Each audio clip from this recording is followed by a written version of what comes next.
Bonjour. On l'a vu, c'est par le marketing entrant qu'il faut commencer. Le marketing entrant priorise les consommateurs en recherche et ce sont les plus faciles à recruter. Qui sont ces consommateurs? Il était question des allergiques au gluten. Une cible objectivement captive. C'est à elle que l'on pense en premier, mais on imagine bien qu'elle n'est pas nombreuse, voire qu'elle est inexistante dans de nombreuses catégories de produits. Cela veut-il dire que le marketing entrant ne s'applique qu'à un segment de marché réduit? Non, voyons les cibles concernées. Oui, les consommateurs captifs sont les plus évidents. Lorsqu'on a un besoin impérieux d'un produit ou un service, soit on l'a déjà et on en est satisfait, soit on le cherche. Dans le premier cas, on est fidèle, le réachat s'impose, dans le second, on prend la peine de comparer. On choisit ce qu'il y a de mieux selon ses propres contraintes. Et comme tout évolue sans cesse, il y a de fortes chances que même déjà satisfait, on continue de chercher. Qui disait que la fidélité ne vaut que tant qu'on n'a pas trouvé mieux? En marketing, il y a toujours mieux. Après les consommateurs captifs, il y a les intentionnistes. À ne pas confondre. Les intentionnistes sont innombrables dans tous les secteurs, et par nature changeants. J'ai faim, j'ai soif, envie d'un yaourt, d'une bicyclette, j'aimerais ouvrir un compte épargne, acheter un frigo, un jeu vidéo.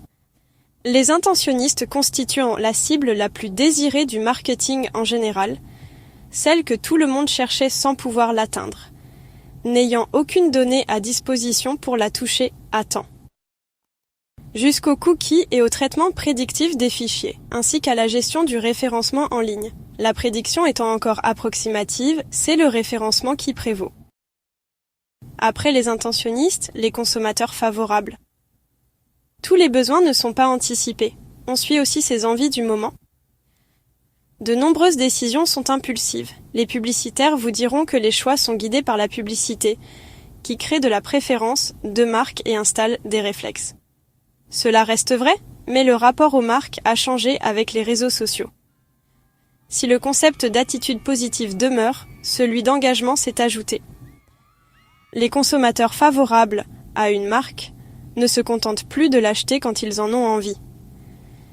Ils participent à sa vie, partagent leurs avis, deviennent ainsi de véritables acteurs de son marketing. Les impulsions sont ainsi influencées autant par les relais d'opinion que par la publicité classique.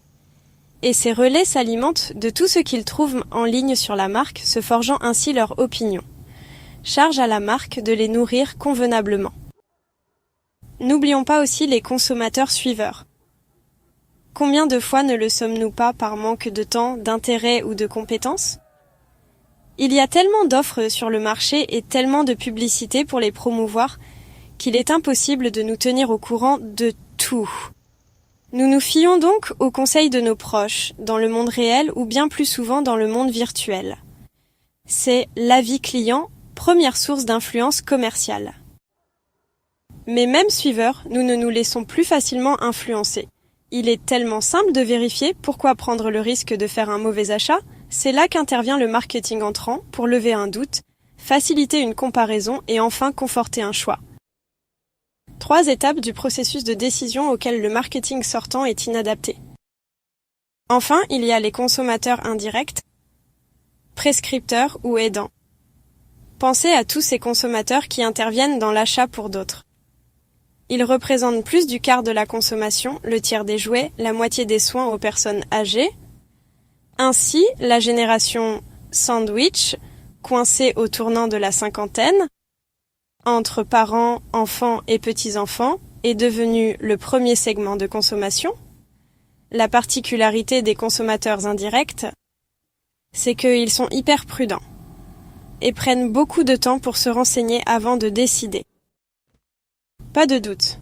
En faisant le tour de toutes les situations de consommation, on peut dire que personne n'échappe au marketing entrant. Tôt ou tard, il fait la différence. C'est pour cela qu'il est stratégique. Merci et à bientôt.